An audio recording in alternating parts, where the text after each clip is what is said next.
Hey guys, Matt Anderson here. Just wanted to go over 10 problems faced by deal makers, and these are probably the most common that that are asked to us through email comments, people that are reaching out, people that are either starting out to do deals or that have been doing deals for a little while now. You know, whether they have one under their belt or not, or a couple, and so we'll just kind of go through these, and most likely you're going to have a couple in common here that are listed. So first, just to start out, you know, what we're going to do is we're going to talk about time. Okay, so a lot of people do what is called different time wasters, time vampires is what we like to call them, and really what this is doing things that are not going to help move that needle every day, right? And help you get to where it is that you need to do. So we need to focus on things that are productive, things that are going to help you move forward and advance. Now, I think I shared this in a previous segment in the past, but there's a story of a fisherman, and he's come home after a really long day, and his wife says, "Wow, you've been out quite a while fishing," and he says, "Yeah, 12 hours, you know." And she says, "How many fish did you catch?" And he throws out a number. It was 3 fish. She's like, "Wow, 3 fish in 12 hours?" Like, "Yeah, they just weren't biting today." And then he goes and sits down, and she says, "How long was your line in the water for?" And I can only imagine at this point when I heard this story of his face, like, how long?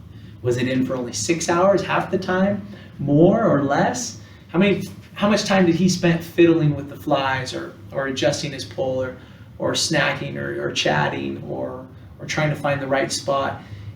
It's applicable to us, and how do we spend our time? What are we doing? Are we organizing our desks? Does it have to look good? Are we checking our emails before the day? Are we getting little honeydews done before? But what does that look like, right? Number 2 is capital. To do deals, people say, "Wow, I don't have any money. How the heck would I start doing deals without money?" Right? Now, there are a lot of ways where you can find this capital within the deal itself. Statistically, 84% of business owners are going to give you some type of seller financing. So there's money right there, right? That the business can pay for over time. Now where the rest of that can come from, it could be accounts receivable. It could be cash within the business. It could be there's mezzanine financing or what is called asset-based financing out there. Finding the right lender is difficult, but if you can find the right lender to kind of put together with what would be a deal team that goes into number 4, that's where you can start cranking.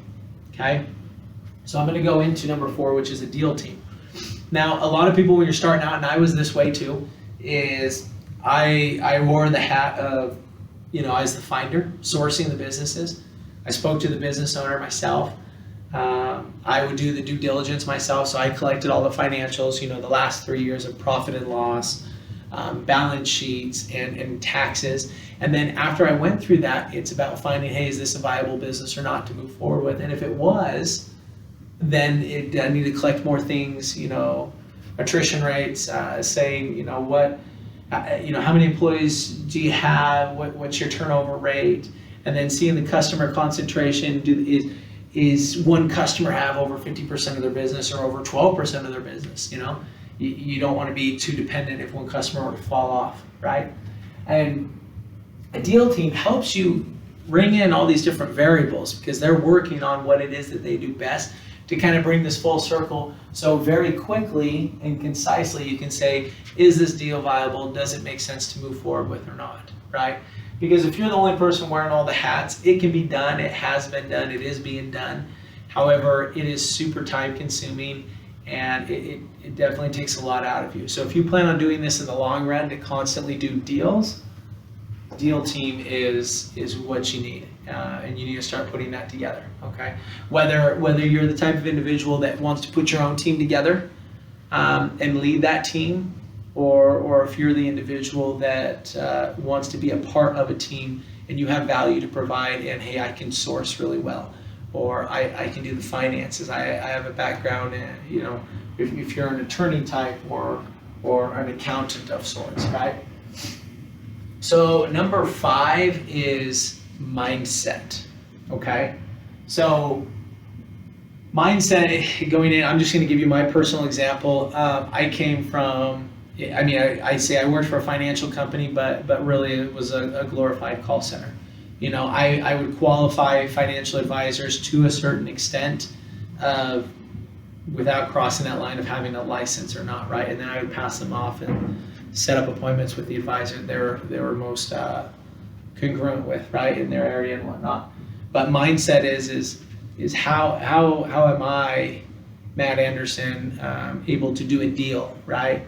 And the biggest thing is getting past that first deal. And that's what I would stress for anyone, is when you're doing this, just jump in with 2 feet, get it done. It can be done while you're working full time, also at 9 to 5, but get your first deal under your belt. And once you do that, you can kind of bust through that deal virginity, as a mentor of mine likes to say, and you just have a reset, more of a distilled confidence in yourself, because you have mentors, you have people out there that say, you can do this, Matt, you got this. You're better than you think, and they're motivating, and it's great, but after all is said and done, it's like, I want to prove that to myself. And it's hard to accept that until I have proven that to myself.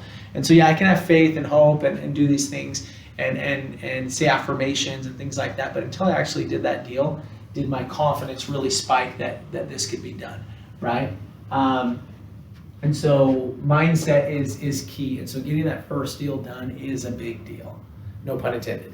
But it definitely helps out, and whether you do that alone or if you do it with a mentor or someone else, it doesn't matter. It's just being a part of getting the deal done, and being a part of that in one way or another is huge. Okay, acquisition criteria.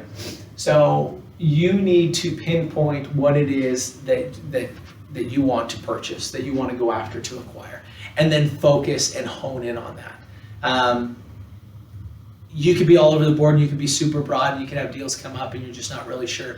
But as you focus in on that, you're going to become more acquainted with the industry, with what the common margins are, and you're going to start to see patterns as you speak to more and more business owners, and you're going to start to become experts in that industry. So acquisition criteria is key, okay? And then delegation. There's a lot of things that I had on my plate, and this is deal team, helps out with the delegation too, that I was able to give out to other people that weren't like minimal tasks, but they were tasks that weren't worth my time and aren't at this point, but they need to get done. And so I can give those off to other individuals that maybe are a lot better at those tasks and can get them done and do it flamboyantly and do it well. So delegation is key. Give your tasks to other people, okay? Let them take care of it. Let them do what they do best, so I can concentrate, or you can concentrate on what it is that you do best, okay? Deal structure.